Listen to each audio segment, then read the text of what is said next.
Guys, এই পোকামাকড় গুলো শীতের জন্য খাবার সঞ্চয় করে রাখছিল, কিন্তু এদের মধ্যে এক দুষ্ট ফড়িং ছিল যে কিনা নিজেও কাজ করতো না এবং অন্য পোকাদেরকেও কাজ করতে দিত না।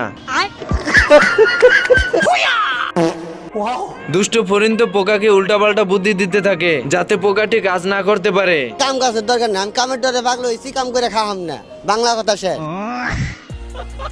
এরপর ফড়িং পোকাকে একটি শীতের গান শোনানো শুরু করে দেয়। ও না থাকলে ঠান্ডার দিনে। এর ভিতরে পোকাদের রানী এসে পড়ে এন্ড সবকিছু দেখে ফেলে। বিয়া শাদি খোদার হাতে, খোদার হুকুম লড়ে না। पीछे देखो पीछे। আমার মাফ করে দেন হুজুর, আমার ভুল হয়ে গেছে।